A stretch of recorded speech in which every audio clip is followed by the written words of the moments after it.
തണ്ണീർമുക്കം പഞ്ചായത്തിലെ Velliyakulam government UP സ്കൂളിന്റെ വാർഷികാഘോഷം വർണ്ണാഭമായി.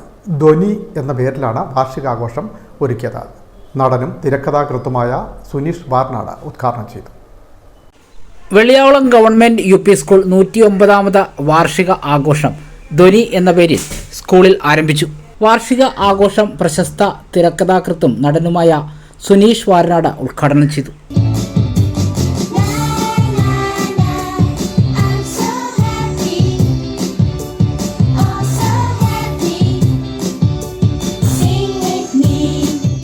വിദ്യാഭ്യാസ standing committee chairperson mini Linin അധ്യക്ഷത വഹിച്ചു.